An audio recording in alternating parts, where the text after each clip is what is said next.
we talked about how this patch feels like Heroes of the Storm. Why not just get heroes that just battle all the time? And it is a PA, so we're gonna see pretty dangerous how into good this combo Bloodseeker. is. Yeah, for sure. Okay, it's still Weehaw safely. So that to me shows that this is the recipe now. They are playing Weehaw safely, no matter what. If he's not playing his arguably best hero, and with Miracle also being a formidable Bloodseeker player, then they want Weehaw to play safely, at least for now. It's interesting. I do wonder if they're going to keep this long term, because I've told you this story before, but when we first had Weehaw come onto the DC squad, when that new team was kind of formed from the ashes of the old, if you will, Weehaw was actually the carry player and Resolution was the mid, because obviously Resolution was the mid prior to that. And Weehaw played, it just didn't work, let's just say. He kept feeding on these heroes and people were kind of getting upset with him because his playstyle can be kind of clowny at times, you know.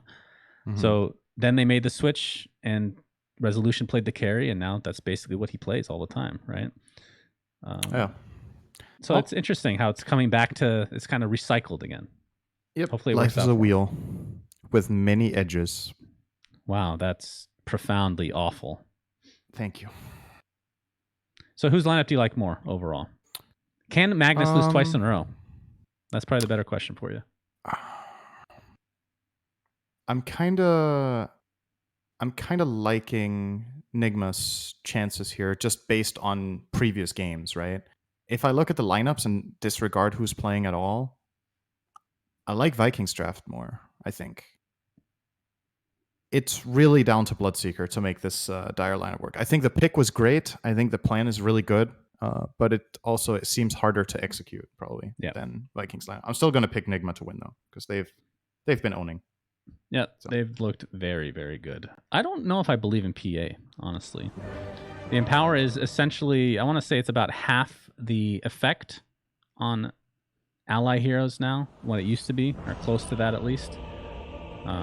I mean, she'll still be able to farm and whatnot. It just feels like I don't know, she doesn't come online that quick. Like once you get like the Deso, it's just, you're not quite there yet still. You still need BKB. You still need all these items. Not a believer in this hero right now, but we'll only be proven wrong. I mean, what level is this sword? He has the lowest level Arcana sword, Cinder, and I don't believe in this PA at all. Doesn't even glow, for God's sake. Unacceptable. You okay? It's just sad, you know? What's sad? It's just sad. You have these cool cosmetics and then they're not even leveled up, man. You're a pro player. Come on. I mean, you only had like a little bit of time to upgrade that during the Arcana week. You can still upgrade them. No, I know you can upgrade, but each win counts as 1 point. It's a lot slower. It is a lot slower. It is level 2, by the way, Shannon. It's not level 1. What? No way. He has style 2. He has 65 out of 100. Oh. Interesting. It doesn't show up on. It doesn't look like. So it's actually not sad. Never mind. It's not sad. This is the same level as me. I guess I'm pretty sad as well. Jeez. Can't say shad without sad though. Great one. Okay, let's save us all. Okay, let's look. What let me ask you a question. The new Raindrop. It's not able to be upgraded at all. We've been seeing it purchased, not as often, obviously, because it doesn't build into an urn, but. The fact that it can't be upgraded, is this... I mean, you're still going to see it consistently, you think? Still good enough? It's better on every hero except the ones that buy earn, right? I think that's the short version. Oh, Mind Control. Kuro choosing... He's ice cold there, not to skill stun. But I think he really doesn't want to have stun in this lane. He wants to have Wave of Terror. More than likely. Viking gets 3 bounties. The goal of the Venge Underlord lane is to push out the wave with Wave of Terror and Rain of Fire. Rain of Fire, holy shit. Firestorm. I'm back 15 years in my head. Warcraft 3.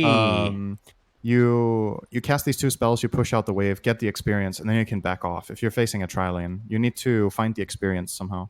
If you can push it into the tower, they might push back into you, and that would be really good. So let's I feel like Elder Celery Titan is in trying a tri-lane to bully. is really strong. There's the first spell. Well, they're going to battle right off the bat. Shad taking a lot of Firestorm damage. A tip from Weehaw. Oh, GH's Spirit is crossing the entire map. That's why he wasn't so strong right now. Ah, there it is. And now he is quite buff. Oh, cancels that auto attack, though. Should obviously mention that Toby is the one that playing Magnus this time around, so will not be... will be. Who played it last game? It was the mid, right? Or am I crazy? The Magnus? Yes, it was mid. So it's going to be an off played lane. by Tanner. So I mean, he is solo right now, 1v1 against the Bloodseeker. Because I don't want to miss any action this tri-lane. Anything can happen. Tusk gets off the ice this is shards. a pretty Bloodseeker favored lane, by the way. If he goes the exact build he has with Blood Rage level 1, he should have a damage advantage. Well, not to mention that in a tri-lane scenario, you're going to have a lot of heroes relatively low buffing that Bloodseeker, Very right? true, yeah.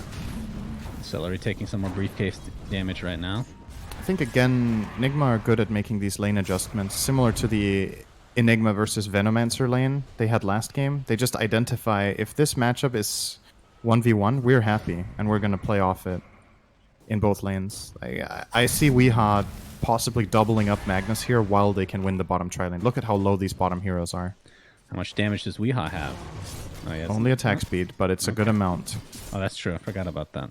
Well, bottom lane, the Courier will be taken out by Kuroki. All right, that's a nice little bounty for them. Did it deliver its regen? I think it didn't. Sure. They're starved down here. Mind control, taking mind so control. much damage. Echo Stomp, though, is there for the extra CC. Howl of Terror on top of it. Shad might get right-clicked down by GH. He does. That is a crap ton of damage, my friends. And so far, this tri-lane is a success for Team Nigma. GH, if he wants, he does want to. There we go. Back to full HP, essentially. It could be a blessing here, a bit in disguise for Viking that Shad died, because they need regen badly in order to play this lane. He only brought a salve, though, for the Tusk. This is not enough. And this Courier that's trying to get regen in... Alright, there's the D-Ward coming in from Celery's Sentry. Does he get gold for that if he plays the Sentry if it gets killed by the wave? I think he still does, right? In theory, based on the wording, yes, he should. But I don't know if he actually does. Did he get gold there? I don't know. Instant replay time. We don't have that capability.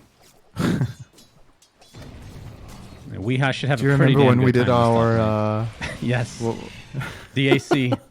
Anybody in chat remember that one? Oh, man, that was classic. That was hilarious. Cinderin was I forget why this was set up, but you were watching on a slightly delayed stream while I was casting. Then we could switch to my screen. I kept missing kills over and over.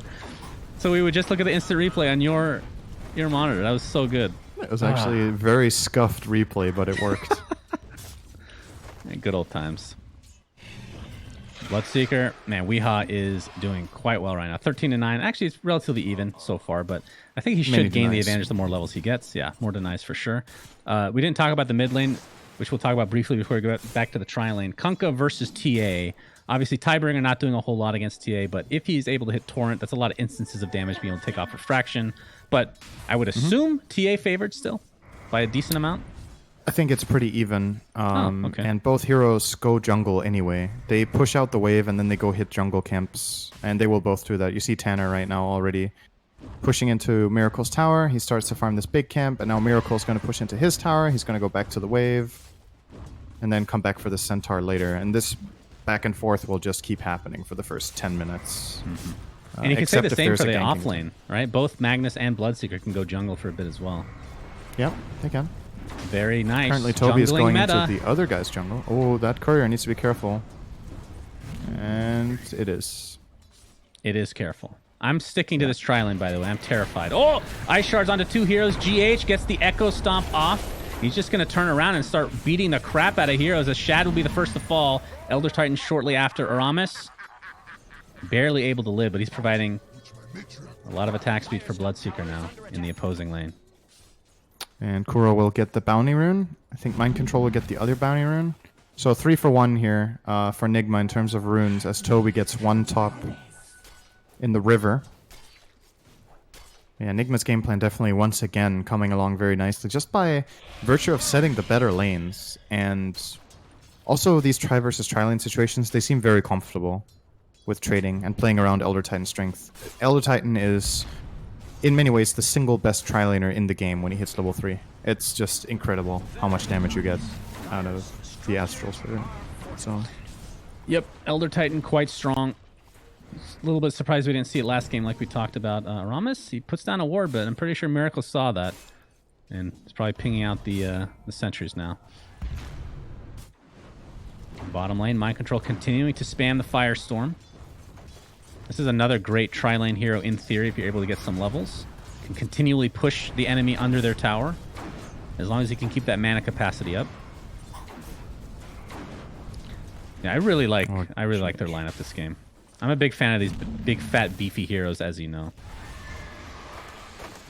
And even though I have a bias against ranged heroes, Vengeful Spirit's one of my favorites. Mid lane, in the meantime, Miracle gets hit by the Kunkka ship. Kuroki is here, but Miracle is stuck in the ice shards. Looks like he will maybe fall, but the refraction comes up at the last second. Rupture onto the Kunkka. Looks like he will get out, though. So no one actually dies, and a lot more TPs for Team Nigma. So I suppose that's a win for Viking? Although Kunkka does have to go back to base, and TA does not. It's pretty even, I would say. TA and Venge can just go and share the shrine here, and then reset. And Weeha, with his incredible move speed, is already back to top lane and actually bullying Toby back to his tower. So I think, again, you're okay with that if you're Nigma. Like, given how it started out, just the fact that TA doesn't die is a victory in itself. That looked very killable. But quick reaction from Kuro there saved his life. Ironwood Tree. Very nice recipe for Miracle. He already has 2 branches, so just buy another branch for the sweet little upgrade. Echo Stomp onto 2 in the bot lane into the Pit of Malice, and Celery is donezo. Not a whole lot his allies can do to help. Well, we're going to have initiation on a Kuroki, though. Tag team is there, but the Echo Stomp again to follow.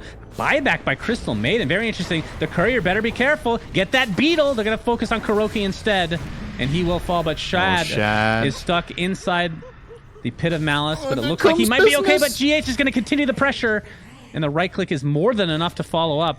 So Celery's buyback not really worth it, it feels like. And Weeha has TP'd in. Bloodright is there.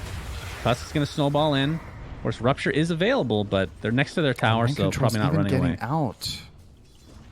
That's a huge win for Nigma. They force the Kunkka TP, they get the kill, they get a Maiden buyback, and they get out. And the TA is just free farming in the meantime. And now Shad has been relegated to mid lane. He's level 4 against level 9 TA. I'm pretty sure that's not very fun, but yeah. Fortunately, Miracle will just push into the tower and just leave him be. I mean, to be fair, well, we're going to see GH take the X into the boat, and that will finally be a kill going the way of Viking in this tri-lane. But Team Nigma, it looks like a totally different team today. And a lot of it has to do with, like you said, maybe changing things up with Weeha being in the safe lane and Miracle back to his mid. But so far, it's definitely much better. It has absolutely helped them. Maybe it's just a short-term thing. You know, they got to make this qualification, and they will maybe work out the kinks later on if they do want to play Miracle in the safe lane. But perhaps they've also just changed their read on the patch to considering that maybe they feel like the mid lane is the carry this patch, and not the safe lane. And they put Miracle in the highest impact role. Shockwave, there's no RP. It's actually not leveled yet. Kuroki going to get some help from Weeha. Looks like they'll find that kill, and Kuroki might just get away fine. Toby ruptured up, skewers basically to his death. The counter is real. Weeha with a double kill. This is one of the best starts he's had this entire qualifier. For sure. He's far ahead of the mag right now, isn't he? Yeah, 1,000 gold. And TA is almost 1,000 ahead of Kunkka, and Underlord is also... I mean, literally every single hero on Nigma is ahead of the counterpart in the enemy team. No exceptions. They're winning every lane. Not by a landslide, but even just a few hundred gold on every hero very quickly becomes a big deal. Now it's time for the outposts. Looks like a classic 1-1 split. Viking is sending 4 heroes top, which they really don't need. Was it a built-in comeback mechanics, Synderin, that Team Nigma is ahead, but they find the Iron Talon in the jungle, the worst of the items? Could it be that it's connected? Conspiracy theorist? Tier 1 tower, taking a beating. TA found it originally, and we have a Rupture. You know it's bad when the farming hero doesn't even want it. Yeah, that is true. Kuroki, all right, he's kind of stuck inside these shards now, but he will get some help from Mind Control. Rupture has worn off on Tanner, and this fight might get into a denied tower, and it does, thanks to Kuroki. And things will be broken up completely now. GH has the Iron Talon, by the way. Use it. Use it! Yes! Look at that. Okay, he used it on the small creep that will get regenerated to full. He just wanted to stack the camp. It doesn't matter. Backseat Dota here today from the great Cinderman. Not very important. Oh, by the way, Fated Brooch is very good on Elder. Benefits from the move speed on the Spirit and has mana problems inherently. I think this might be one of the single best heroes. I didn't think about the Astral Spirit. That's true. Very good on Elder. I mean, I feel like this, based on what we've seen, I know it's a small sample size, but this hero should be picked every game, or at least banned. Something. He's just completely He seems very good. Of course, it is GH, so maybe he makes everything look good. We are able to get this bottom outpost. It's only 11:45 though, so won't be getting that bonus quite yet. He's gonna get ganked. Weehaw gets off the blood right just in time, or does he? No, doesn't matter. He is overwhelmed by 4 members. A lot of heroes. Yes. It showcased what the problem Tusk can have against Bloodseeker is, though. Like, the very telegraphed snowball, he immediately blood rights and gets a 3-man silence. If he has teammates there, that could have gone real bad for Viking. Good scouting there with the shards. Oh, he actually blocked in Miracle. Sorry, I just noticed that Miracle in the Roche pit, has the Desolator ready to go, along with that Ironwood tree that you were talking about. So a great start for him. Top of the net worth by a ginormous margin, by the way, just saying. Yeah, and it's felt like that has been every single game. He has 160 CS min at 12. Holy shit. That's actually really high, even for TA standards. Miracle things. Shad's still quite a ways away, about halfway to his Desolator, but I mean, I think that's when he starts fighting, but it's still really easy to kill, you know? I don't know about this hero. He needs like BKB after that and then maybe one item before he starts hitting real hard. And really the level 2 ult makes a big difference as well. But either way, Team Nigma will be getting this tier 1 tower bot. Absolutely no problem. Mind Control going for a Vanguard on top of the bracelet that he has right now. Same build as last time. Vanguard after Crimson. Mana Boots. And he will probably finish a Crimson against both PA and Kunkka. Seems very nice to just have mitigation for the team against tag team. All the physical damage coming out from Tusk. Seems like a solid Weehaw with a very utility build, of course. Buckler, drums, and going BKB, so absolutely no damage. But his spell is really the counter for this game. They have so much damage across their lineup that I don't think Bloodseeker needs to buy physical damage yet. They have a TA, they have Avenge minus armor, they have an Underlord who hits hard, they have Elder Titan to remove the rest of the armor. Very potent physical damage. And they can go for Roche pretty much any time now, I feel like, if they find the opening. Probably waiting for a pickoff or two. Get that little window. Or this DD. But GH will take it for himself. Time to Iron Talon jungle double damage his way to victory. If only that worked. What if it, with double damage, Iron Talon just killed creeps, Cinderin? It's a very minute thing, right? Very, very small change. But I think that sounds like a great RNG change.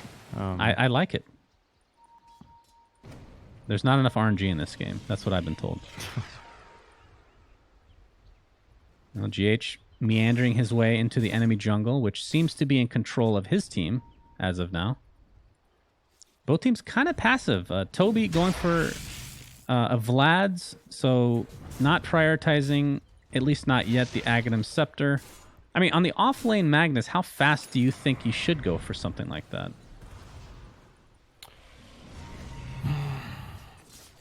Because mid lane, it was essentially the first item, right? After like a couple bracers. Part of me just wants him to rush eggs regardless. Like, it really does. But I think he's identifying that the rupture problem is too severe, and he will just aura it up for his team. It's a really clever solution from Nigma here, I think. I can't think of a single thing that would be more annoying to play the mag bus against than rupture. Yeah. So I kind of like that he went away from it, to be honest. Yeah, that's a good point. We didn't mention the fact that he could just opt not to go for it just because of the Bloodseeker. Because Bloodseeker sometimes is just one of those trump cards where he hard counters here. Like, if I'm playing Pango, that's the hardest counter you can get. Like, it just feels real bad. Miracle, 2 shots to Crystal Maiden. See ya. Nice to meet you. And the Tier 1 tower looks to be potentially the next target for them, as PA does get the Deso, so this could be a little surprise Oh, good combo For of the spells. enemy rupture and the swap. You're seeing how much burst damage they actually do. Tanner's very low. The RP does go off though. Tanner getting healed up thanks to the mech. Still ruptured, of course. Will finally go down. Was a delayed effect. Will buy back into the game actually. As Kuroki is going to be the first to fall for his team potentially. Gets off the magic missile though, and PA dies with that Desolator intact. And Weehaw going to town on this Tusk, and the buybacks galore again. This could be a disaster for Viking. Toby with pretty much no mana to speak of. They need to get something out of this buyback from Tanner. They're going for GH, another Pit of Malice, and Weehaw is just doing so much damage this fight. This is going to be a dieback on the Tanner for able to actually finish him off. Does have the armlet, so able to keep alive for a little bit longer. Tusk buys back into the game. Going to TP into the Shrine as well, but this is a dieback, a triple kill for Weehaw. By far his best game of this qualifiers, and Aramis, despite buying back, is the last member of his team, and it looks like that this is going to be essentially a team wipe. I believe PA bought back into this, so this is a complete disaster for Viking. What do you mean and another essentially? two-shot for That Miracle. fight ended 8-0. What more do you want? Why do you have to backseat cast me as well? You was an backseat 8-0. Miracle, and now you backseat cast me. Do you have no shame, sir? I just know you can do better. You know, you gotta dig deep. I hate you so much. Holy shit, that was actually incredible. Okay, Nigma are starting to look like a tier 1 team again. Like this gameplay is miles ahead of 2 days ago, I want to say. Yes. Their spell casting, the way they draft, the way they play around each other, the way they think about the game. It's like they needed to warm up and get on the same page. And now these games, this is not even close. The last game was pretty exciting and a little bit clowny, and I think largely because of the Magnus eggs, it got to the point it did. And they definitely were still a little sharp around the edges, but man, that fight was very, very well played. They did pretty much everything right. You don't win a fight 8-0 in the enemy mid-tier 1 tower 15 minutes in unless you're doing something right. Like, that's just very well done. They essentially won the game on that fight. Basically, yes. It's... Oh, Kuroki quick swap from finds Kuro. Free a kill. Crystal Maiden. And that is goodbye to her again. And Bloodseeker and company should be able to take out this tier 1 without much issue. He's almost done with his BKB now. Yep. Things are looking good. And we're at 18.5 minutes, so the outposts are in control of them as well. As the DD on Miracle, this is scary. Of course, has the Aegis. We didn't mention that Vambrace was picked up. I wasn't sure if he was going to build a second Wraith Band or give it to his friend Underlord with that Bracer, but he did end up combining it for himself. Yep. And it's a good item. Very, very good item. See if they go for this tier 2 now. It looks like that is going to be the case. I really like their lineup. I think this is the best draft they've had, in my opinion. Just everything feels like it's coming together. Obviously, execution is a big thing as well. But this lineup just, from my brain, Cinderin, it just makes a lot of sense. Yeah, they're making it look super good.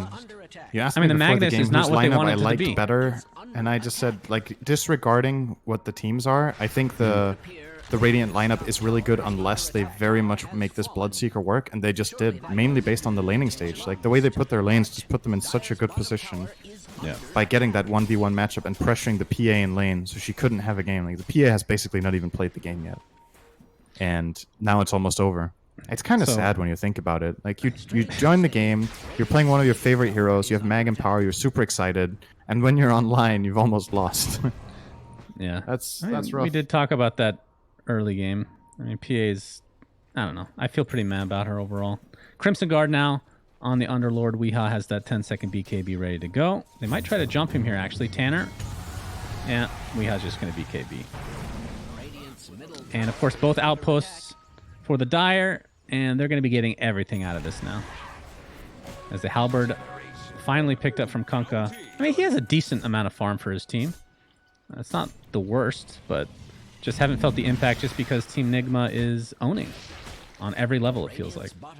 Time is running out here, and I'm saying that for a Mag PA lineup who historically are really good at coming back from slight deficits, but I think this is too much. And when you're losing control of the map this hard, and you're starting to lose every single tower, even if you have Mag PA, I think in this patch, playing very defensively and just trying to farm with this Mag PA is not going to win the game if you give another set of double outpost, 4 bounties, and a Roche to the Dire.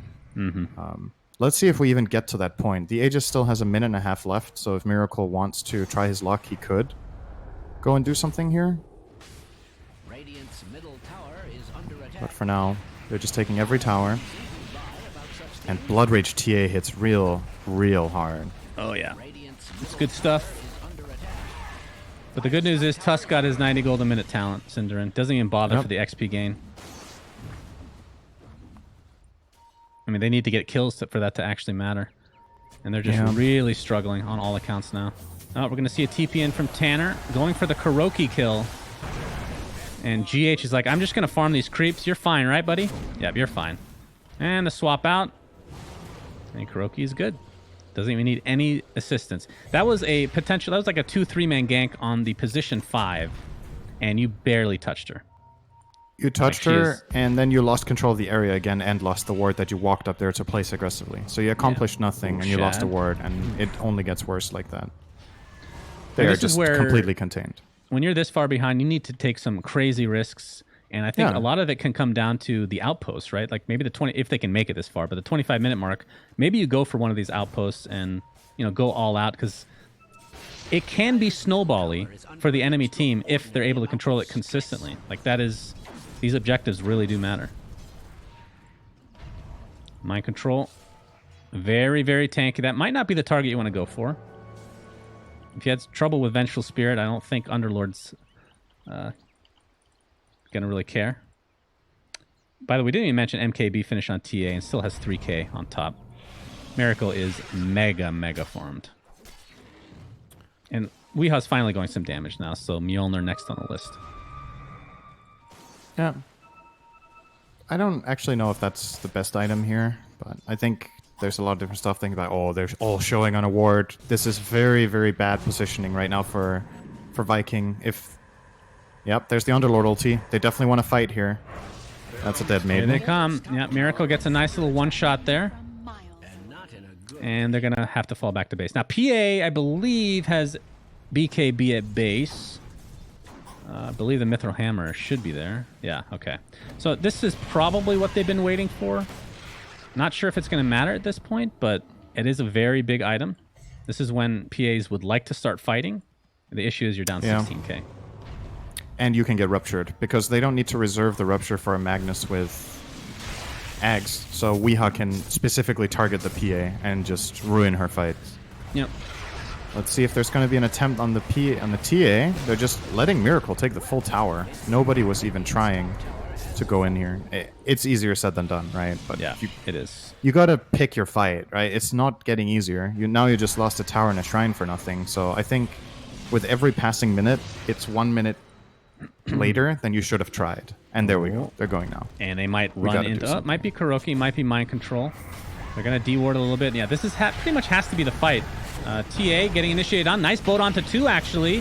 Kuroki is going to take the brunt of the damage for now. RP onto just the TA, but the Echo Stomp to counter. Oh, dear. That is rough stuff. Into the Elder Titan ult as well, as Miracle is just cleaning everybody up. Celery gets his ult canceled pretty much immediately, and this looks to be a 3-0 for Team Nigma, as you remember, they got 2-1'd by Viking yesterday, so this is a complete turnaround. They have improved so much overnight. They know exactly what they needed to do and to change, and that's, that's a class difference thing. They looked at the replays, they looked at their mistakes, and they figured it out, it seems. At least, maybe Viking are also playing a little less sharp today than they did yesterday, and they've been figured out a little bit in draft, but regardless, Nigma's just on a completely different level today. And I think the key thing about the fight we just watched, I don't even know if you had it on camera, but very early on when the fight broke out and Kunkka ran into X, the TA, Weeha was immediately on top of PA and ruptured her. So she was just stuck, she's just standing there at the wards and just looking at her teammates die, and she can't do anything. She can't connect to the fight. But Kuroki has a Chrysalis, by the way. I don't think I've ever seen this on a position 5 Vengeful Spirit before.